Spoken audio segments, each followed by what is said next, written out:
Hello friends, আমার নতুন ব্লগে তোমাদের সকলকে জানাই স্বাগত। শীতকালের সকালের এই মিষ্টি রোদে মাঠের দিকটা এত সুন্দর সবুজ লাগছে, তাই আমি ভাবলাম তোমাদের সকলের সাথে শেয়ার করি। কারণ তোমরা অনেকে হয়তো আলু গাছ দেখোনি বা মাঠের দিকে সবুজ পরিবেশ মিস করো, বা কেউ হয়তো চাষবাস দেখতে চাও। তো সেই জন্যেই আমি ভিডিওটা করলাম। তো দেখতে দেখতেই আমরা চলে এলাম একটা ক্যাপসিকাম জমিতে। এসে দেখলাম প্রতিটা গাছেই প্রায় বড় বড় ক্যাপসিকাম হয়ে আছে। আর দেখলাম জমির ঘাসপাতা পরিষ্কার চলছে, কারণ এই ঘাসপাতা পরিষ্কার না করলে ফলন খুব একটা ভালো হবে না। তো সেই জন্যই জমিটা পরিষ্কার চলছে। আর আমাদের সবারই কিন্তু এরকম চাষের জমি থেকে টাটকা তরতাজা সবজি বাজার করতে খুবই ভালো লাগে, কিন্তু সবার তো প্রায় হয়ে ওঠে না, কারণ সবার তো গ্রামের দিকে বাড়ি হয় না, তাই না? যাদের শহরের দিকে বাড়ি তাদের জন্য কিন্তু চাষের জমি থেকে বাজার করাটা একটু অসুবিধাজনক। তো চলো, আজকে আমি কোনো ক্যাপসিকাম কিনবো না, আজ আমি বাঁধাকপি কিনবো। কারণ বেরোনোর সময় মা বলে দিয়েছে দুটো বাঁধাকপি কিনে আনতে, তাই বাঁধাকপি কেনার জন্য আমাদের অন্য জমিতে যেতে হবে। তো চলো, আর যেতে যেতে আমি চারিদিকের আলু জমিগুলো ঘুরে দেখাবো।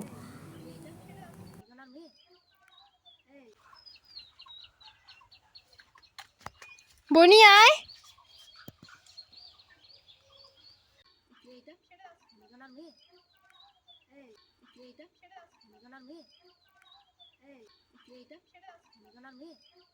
তোমরা দেখতে পাচ্ছ চারিদিকটা কতটা সবুজে ভরা।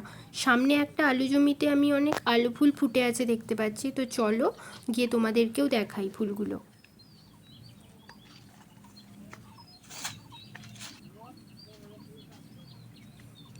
এই দেখো কত সুন্দর আলু ফুল। আলু ফুল দেখতে কিন্তু খুব সুন্দর হয়, তবে এই আলু ফুল কিন্তু আমি খুব একটা ফুটতে দেখি না, কারণ সব জমিতে ফোটে না, ঠিক আছে?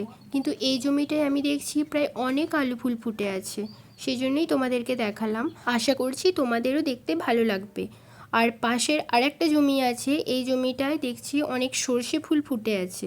তো এই সর্ষে ফুলগুলো থেকে কিন্তু সর্ষে ফল হবে, আর সেই ফল থেকে সরিষার তেল তৈরি হবে।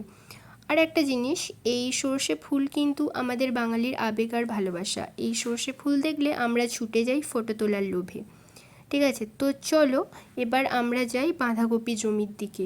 যেতে যেতে যা দেখতে পাবো তোমাদেরকে দেখাবো। দেখো চারপাশটা পুরো সবুজ হয়ে রয়েছে, আর আলু গাছগুলোকে কাছ থেকে দেখো, রোদ পড়ে পাতাগুলো এত সুন্দর চকচক করছে যে কি বলবো। আর এই দেখো, জমিতে জল দেওয়া হয়েছে বলে এই জায়গাটায় মাটি ধুয়ে আলুটা বেরিয়ে গেছে, তবে এই আলুটা আরও বড় হবে। এরকম নতুন আলু দেখলে কিন্তু আমাদের খেতে ইচ্ছা করে, আর নতুন আলুর কালারটা জাস্ট অসাধারণ হয়। ওদিকে দেখলাম একটা দাদা আলু গাছে ওষুধ দিচ্ছে। গ্রাম বাংলার এমন দৃশ্য দেখলে কিন্তু মনটা জুড়িয়ে যায়, আর এই সুন্দরতার পিছনে থাকে কিন্তু চাষিদের প্রচুর পরিশ্রম আর ভালোবাসা। তো চলো এবার আমরা সেই জমিটার দিকে এগিয়ে যাই যেখান থেকে আমরা টাটকা তরতাজা বাঁধাকপি কিনবো। ও যাদের জমি তারা ওখানেই রয়েছে দেখলাম, তো ডাকবো, ডেকে দুটো বাঁধাকপি নেব।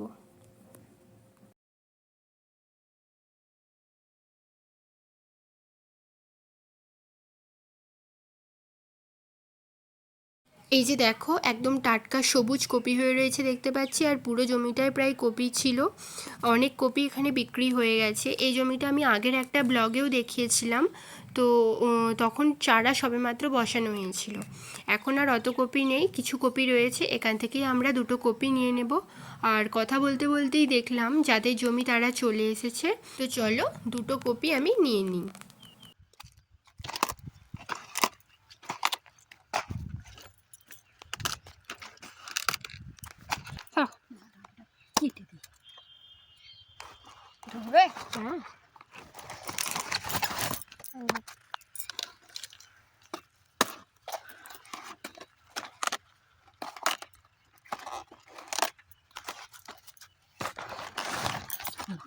মুখটা করছে দেখ না।